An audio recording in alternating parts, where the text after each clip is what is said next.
wait for all this thing to work, kick in, the usual stuff that it does.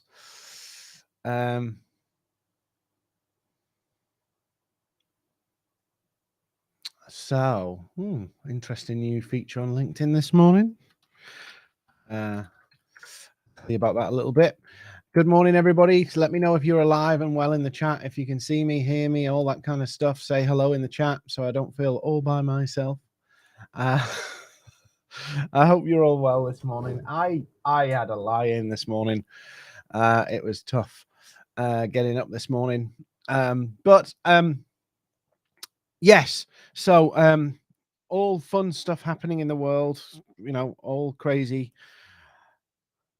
The media telling us how dire everything's going to be. No wonder we have a society. Morning, Michael. No wonder we have a society with a massive mental health problem. If you watch the media long enough, they will convince you everything's going to end. And it's horrific. Sorry, I'm on a little rant this morning. The media incessantly reporting inflation rates going higher and higher, and every day I'm probably exaggerating here, but every day the media telling us our energy bills are going to be higher than the first day is just not helpful. It really is not helpful to people who are already worried and struggling. They're just literally pushing people into a permanent state of anxiety. And I'm not against this, the media's got its own hidden agenda and Davos and global elites and all that.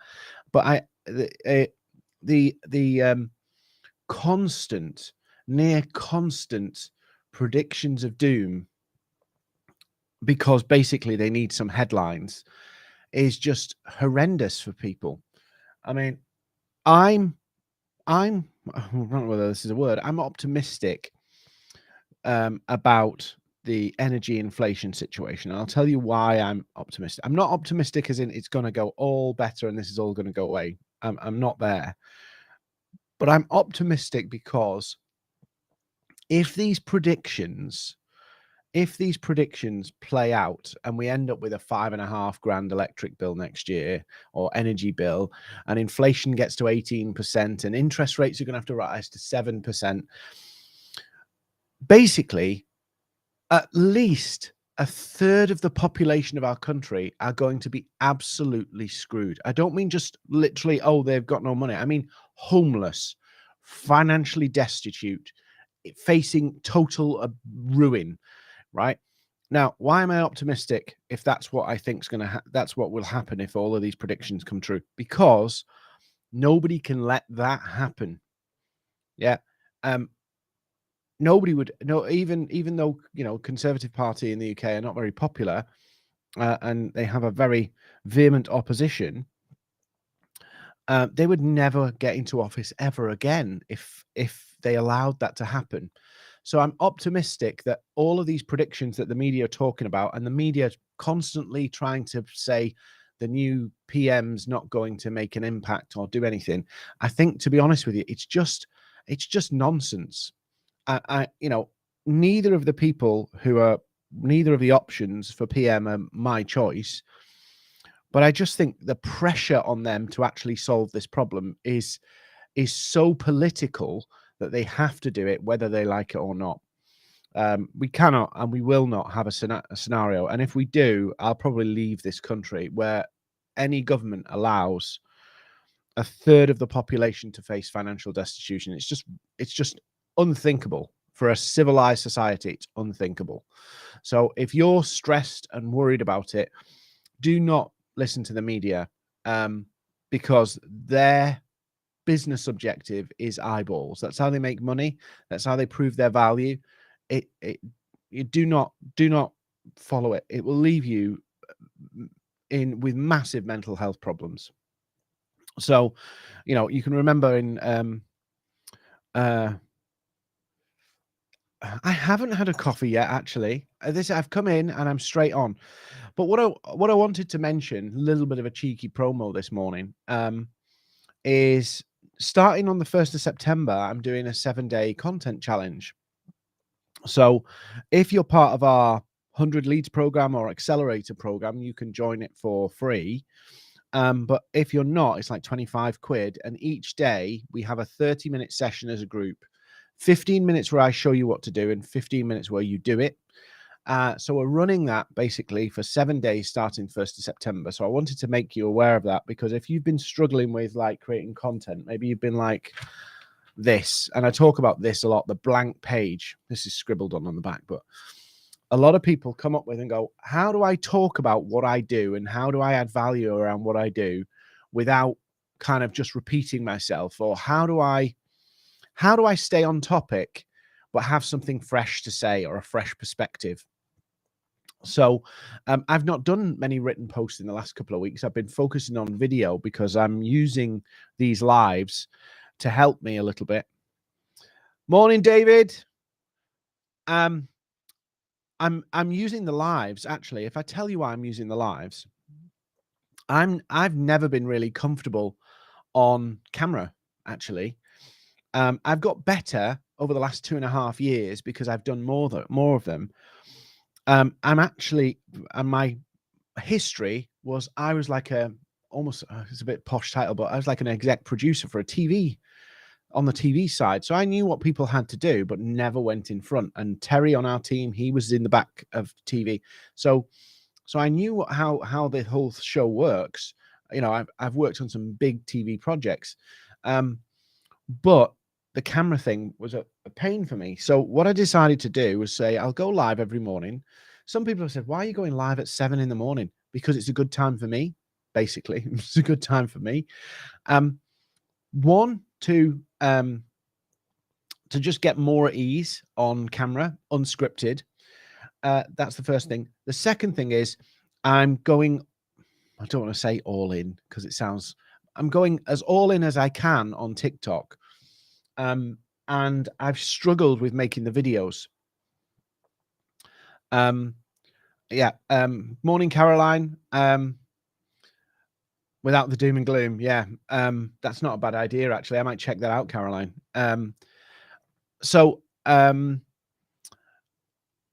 The TikTok piece is quite tricky to do and create content. So what I've been doing is I'm comfortable with the LinkedIn platform. So what I've been doing is making TikToks and using them on LinkedIn. So kind of doing the video version of my written post. I am going to get back to written posts, but I wanted to kind of throw a few stuff out there and just get comfortable with it. So good morning, Thanos. The other thing I thought about, and this might be a bit counterintuitive, but given I have on LinkedIn a baseline of what happens with my posts, I thought, well, if I do the TikToks on LinkedIn and they rise or they fall, that will give me an indication of what my current audience thinks of the TikToks. And if they're low, then go, oh, Dean, you need to work on it. And if they're high, oh, people like this. So that's what I've been doing, putting them on LinkedIn so that then I can see how they do on TikTok. And I've got a baseline to know, is this good or bad? Because TikTok's very unpredictable. Good morning, Thanos. Good morning, Alex. So yeah, the going live is actually me, because I'm a firm believer, and some people in our programs really get kind of frightened about this, is whenever I've tried to do something, I've just gone and done it. I've just gone, right, we're going to do this. We're going to figure it out. We're going to make the mistakes, but we're going to nail this. And so part of my live is actually for me, not just you guys. Hopefully I'm providing something interesting to say, but I encourage people to do this with the content and go, just post. Tomorrow, you will know whether that was good or bad. But this kind of, oh, what if I post this and it goes wrong? And what if?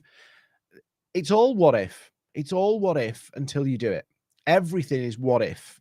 What if it fails? What if it goes viral? What if it brings you a lead? What if? And on a call yesterday afternoon, one of our team, Dave, was talking. We had about 20 business owners on a call.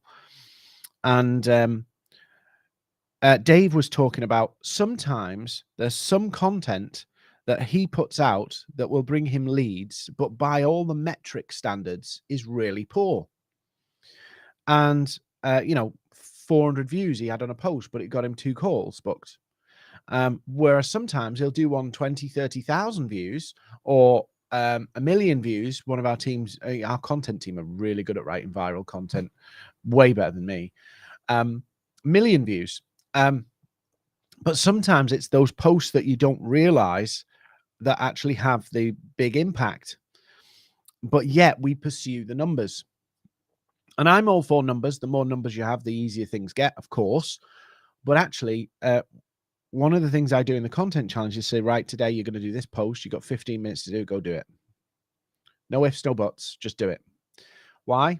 You crack a skill that way. And I'm cracking a skill this way. I'm going live every day, sharing what I think, sharing some ideas, hopefully giving some tips and some value. You're getting to know me.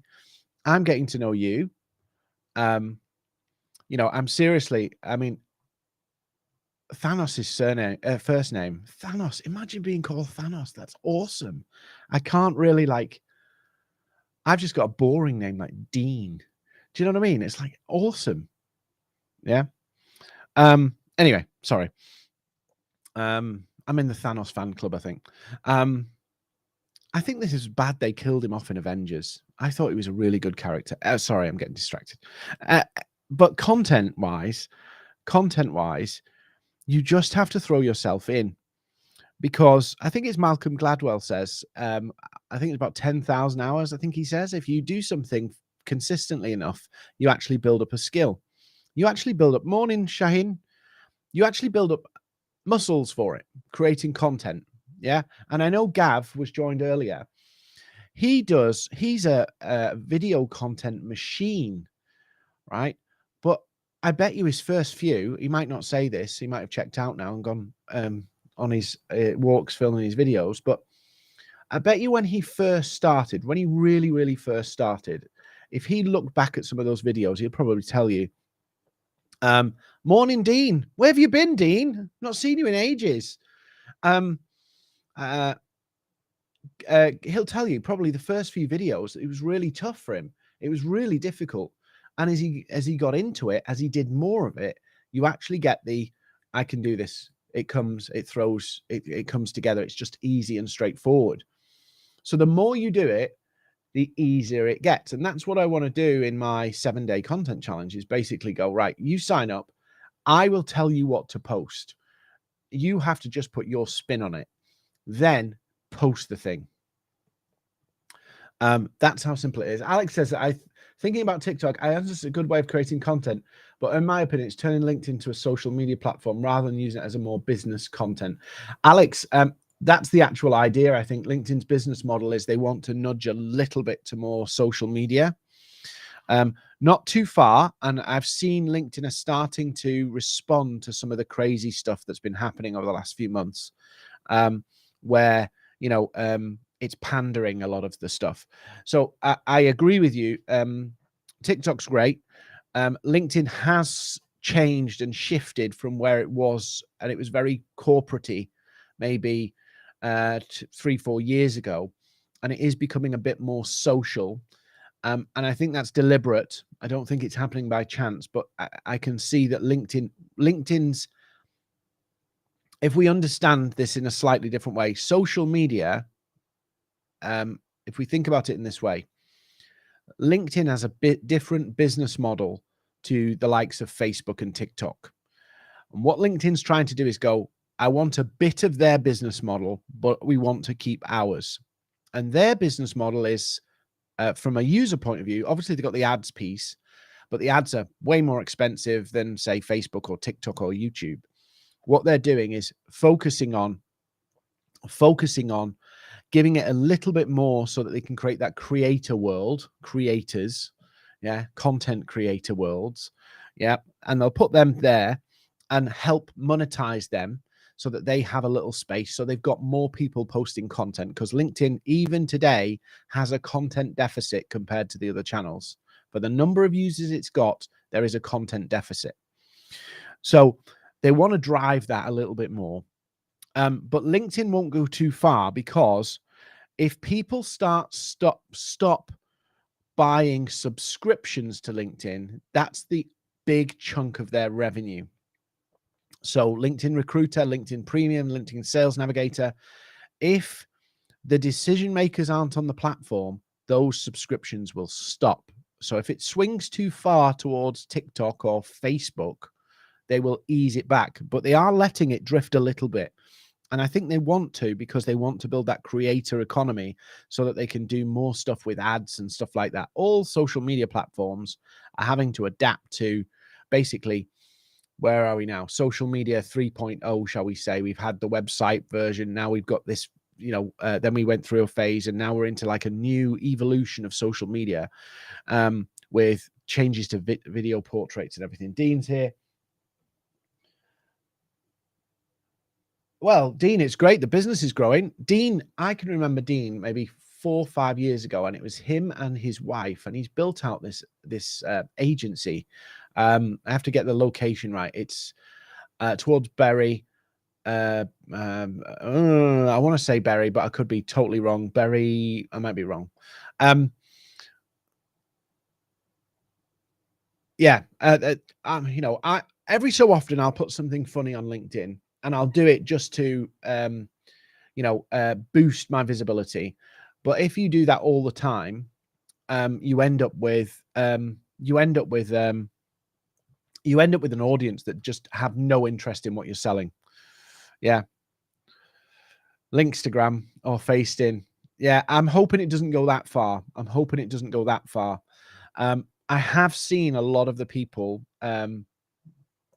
since the privacy changes, a lot of the gurus who were on Facebook saying, I can make you £1 million in 30 days. A lot of those people, they've been on Facebook for a long, long time. And since the privacy changes, it's made the ads less effective.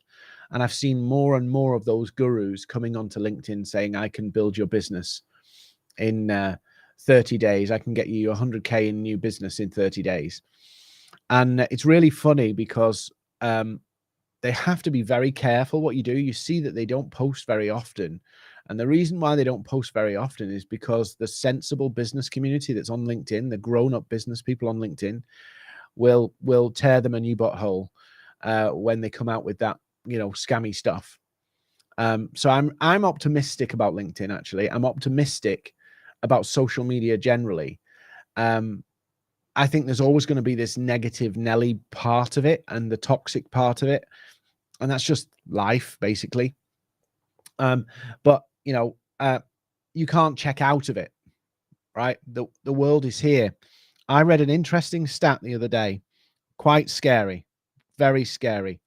80% of businesses in the UK are involved with LinkedIn in some way. Yeah. So the CEOs on it, oddly enough, we did a research piece maybe 2 years ago at the beginning of the pandemic for a government agency. And we discovered that the most active people on the platform are business owners and CEOs, which is fantastic, right? The most active user group is CEOs and business owners on social media, on LinkedIn. So that's fantastic for me, and it's fantastic for a lot of other people. Morning, David. But you've got to be seen. You can't just ignore it anymore. I had a conversation with somebody in our team who was talking to some clients, and they said, we don't want to do social media. And I'm like, what? Are you kidding me? In this day and age, why would you not put yourself in front of people who can, 1, recommend you, 2, see the value of you, and 3, build some name and brand and some new relationships? Most of the people like Dean Braden there, I've never met Dean in person. I've known him for years on social media. Yeah. David Perry, we've never met, but we have little chit chats on LinkedIn every now and then on comments and stuff, and on lives most days. There's a lot of people I have never met, but I know through social media. And that's the way the world has gone. It sounds really strange. For some people, they go, yeah. No. We don't want to do that.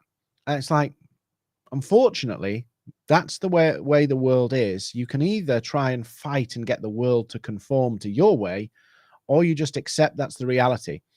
I'm not here to champion my own way of doing. Well, what they're basically saying is, yeah, I understand the way the world works, but I want to work differently. Well, that's fine. If you're prepared to work differently and put the work in to do differently, yeah, but I don't want to do events. I don't want to do networking.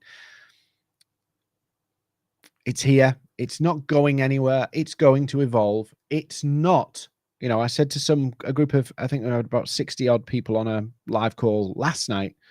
I did 4 live calls yesterday. I was shattered by the time I finished. But I had 60 people last night about 7 o'clock, and we were talking about building an email list from social media. And I'm going to email them all and follow them up. And I said to them, I'm growing my list from social media at about, I don't know, 1,500 new signups per week from social media. And some people go, you've got to be bullshitting there. I'm like, no. And I've not got 1 million followers. And I've not got, every post isn't viral, because I'm systemizing what I'm doing. And it's like, yes, email is really important to have behind your social media, because what happens if you're doing really well and then suddenly LinkedIn goes, do you know what? We're going to change things, and you become invisible. I've got the email list. So it's not just about building friendships. That's great. The value piece is awesome. Getting your brand and you as a person known, because people buy into you before they buy into your business. Oh, I hope you're all right, David. Hope all's good and you're recovering all right. The email list, and people go, oh, email. Yeah, an email list of people who've chosen to engage with you is really valuable. And if social media changes, Maverick will be okay. So I'm not saying, oh, social media, you shouldn't use it. Leverage the hell out of it, right? But always have that reality, as if you don't connect deeper with your audience in some way, shape, or form. And email's a great one because it protects you from algorithm changes as well. And what if one day LinkedIn doesn't like you, or Facebook doesn't like you, and you're disappeared? You got the email list. Yeah, you got something to rely on to still build your business. So I'm coming up north, Dean, at some point. My dad and my family are up there, so I will be coming up. I'm just not sure when. I was going to come up before summer, and just didn't. It was crazy here, so I didn't get chance. But yeah, so content becomes very, very important. Rinse and leverage. I don't know why people wouldn't do it. If I'm going to go into something, I want to do it, and I want to get the maximum return from it. But you kind of approach social media sometimes, and it's like, I'll kind of dip my toe in the water and go, oh, that didn't work out so well. Oh, I'll quit. That's not how it works. You have to kind of go, I'm going all in. I'm going to make this work, but I'm going to build a system. I'm going to be organized and deliberate about what I do. So that's what I'm doing with the content challenge. Basically, I'm just going to give people and say, go do this. And hopefully my objective is, I take some of the stress out of creating content away and coming up with ideas. That's the first thing. I take some of the anxiety about how to write it, what to put, and people over producing. It's a real big problem. People think that they have to do what, some of the big beasts are doing on social media. You don't. But if you try and do that, you'll buckle, because you won't be able to get the output. I'm doing a TikTok, a live, a written post every day. But why can I do that? And I do it all myself, by the way. So there's no like somebody doing it for me, editing it. I edit my own TikTok. I do all of that stuff. That's because I've built some muscle memory of doing some of this stuff. And it started by posting daily on LinkedIn. So you kind of have to just get into it. And that's what I want to do. Basically, give you an assignment each week to write a post, give you a framework to do it. So it's like almost like a template that you can write into. Get that done, and then show you how to plan it. So each day, 7 days. And when I did it in July, pretty much everybody's views went up. Everybody's views and engagement went up. John Ferry's asked a good question. Do I use any software to schedule? No. Well, I tell a lie. I post everything native. So I go and put it up myself. So when a post goes up from me, it is me. The exception to that is sometimes I'll have podcast episodes and I'll use a scheduler to just put them up. So some good ones, Buffer, Hootsuite. Hootsuite, little cheeky tip here, by the way, Hootsuite is free.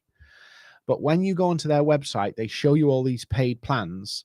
But then buried below is the free plan, just one line of text, and you can get a free plan. Maybe I'll show you because it's funny.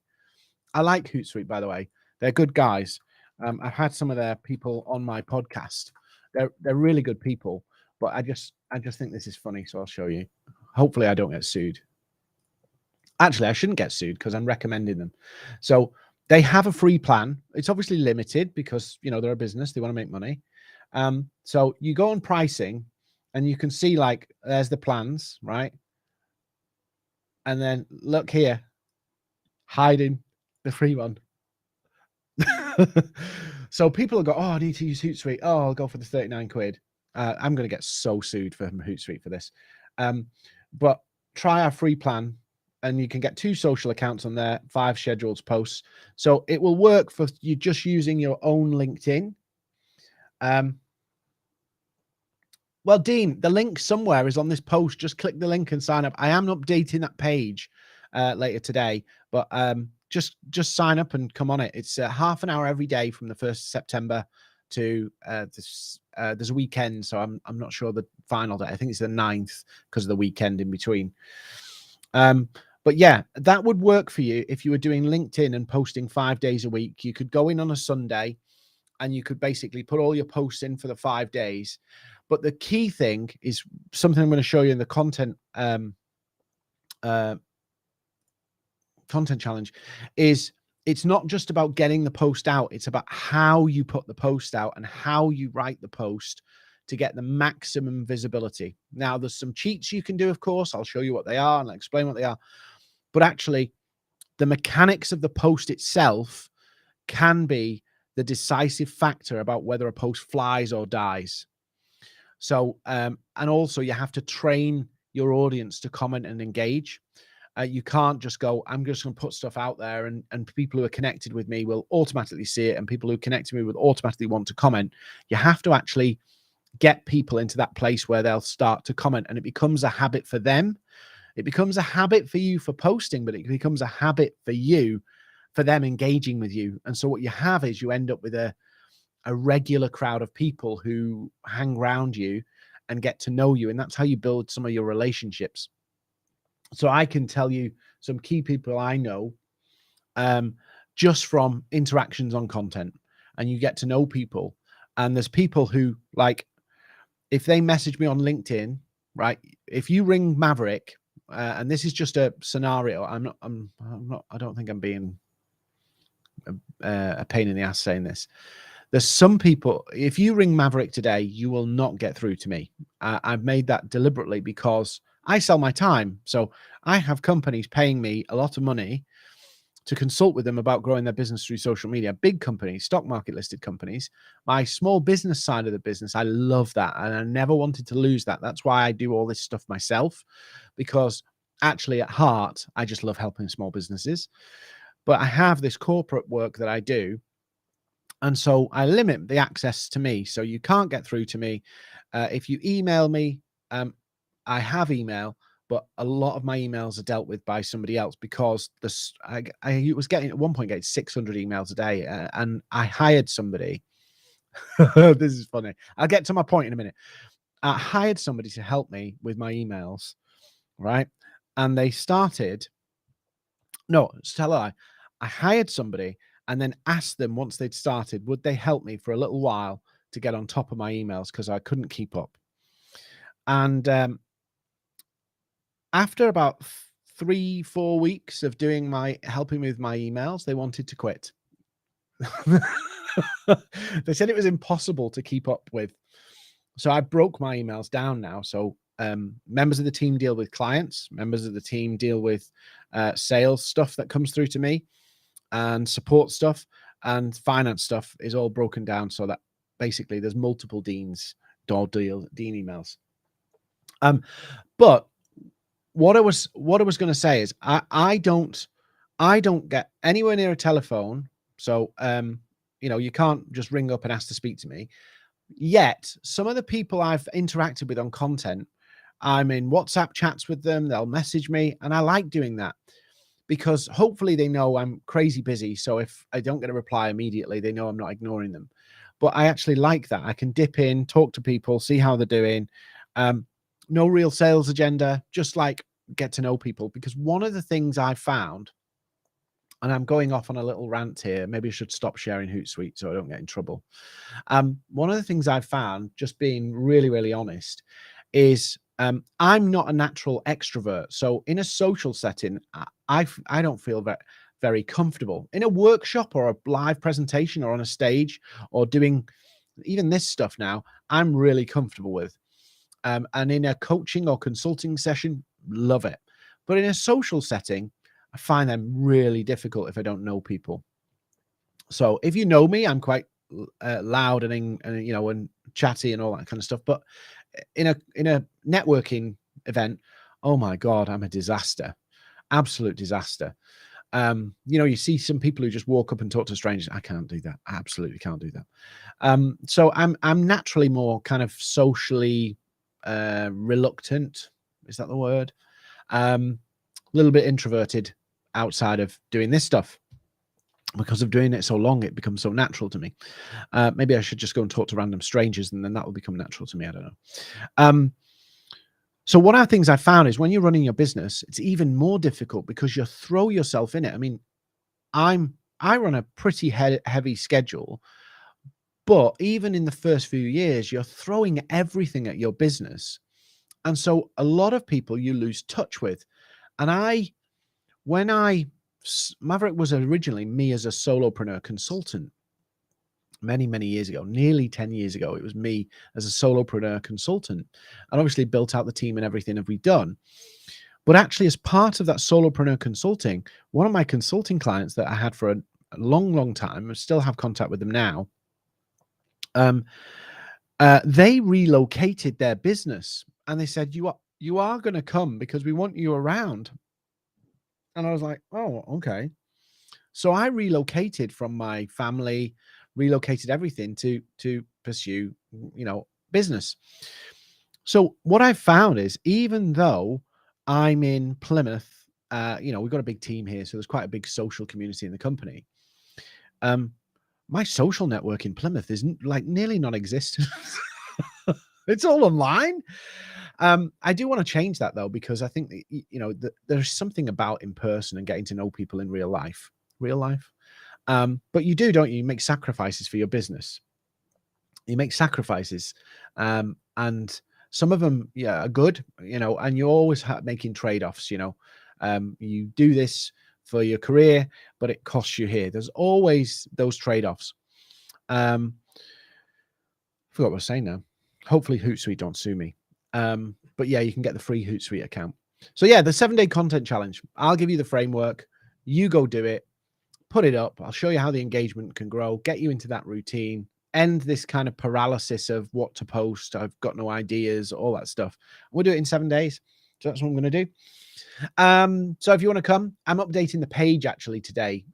Alex, on our web developer, is going to update the page because I built the page myself and it looks a bit... So Alex is going to make it a little bit nicer. So our designers gave him a template yesterday. So he's going to throw that up, and then I'm going to email our list and invite them to join. It's 25 quid, but that's really because I've done them in the past for like free ones. And you find that some people don't take it seriously, and you go onto the calls and you have some people, when I've done it free, you have some people go, oh, I didn't manage to do it. Oh, my fingernail hurt. And it's like, you're going to sign up to do something, just flip and do it. And I know, that's the pot calling the kettle black. I pay for a gym membership every month that I've not been in 6 months, which I'm going to change this week. Alex. Alex, I'm not sure whether I like you. Star Wars. I am a massive Trekkie. Maybe that's why I have a limited social circle, probably. I'm a massive Trekkie. I don't dress up in the costumes or, get the wigs and the ears or anything, but I am I am a bit of a Trekkie. So they're the Star Trek ships. I've got a collection of them. I'll tell you a story about them if you want, if you're not bored. When my first son was being born, absolutely broke. I mean, on our knees broke. And there was some, this is before some of the consumer legislation changed, but I can remember my wages going into my account some weeks. I'd gone overdrawn, and some weeks I'd have charges on the account that would literally wipe out like 40, when they were like 45 quid charges, and I'd get like 3 of them, and it would wipe out like 140, 135 quid of my wages. And it was before the banks were told you have to bring your fees down, and also you couldn't charge charges on charges on charges. So absolutely broke. And my son was just born. I had a beat up car, and I was like, I've got to change this. But I had at the time all of the action figures and all of the stuff that I'd collected over the years, and they were worth a bit. Not massive, but they were worth a bit. And we were just so broke, and I was like, I need to end this. I need to get out of this cycle of paying the bank £135 a month for charges on charges on charges on charges on charges. And eventually the government outlawed it, because basically they were just making money from charging you money. They were charging charges because they charged you charges. And eventually I got about £5,000 back when they changed the laws, because they said it wasn't fair. One of these, claim things. But anyway, I was so broke. What I did is I sold them all on eBay, and I sold everything, all the Star Trek, the works that I'd had collected for years, sold it all, because we just needed that little, like, we needed a break. We needed something to break the cycle we were stuck in. So I sold it all. And then maybe 2 years ago, I think maybe 2 and a bit years ago, I started to buy some of it back. Some of it you can't get anymore because it's not made, so you have to find it if it's available. But I started to buy some of it back, and actually started to add to it, as a kind of thing of going, all that pain at that time was worth it.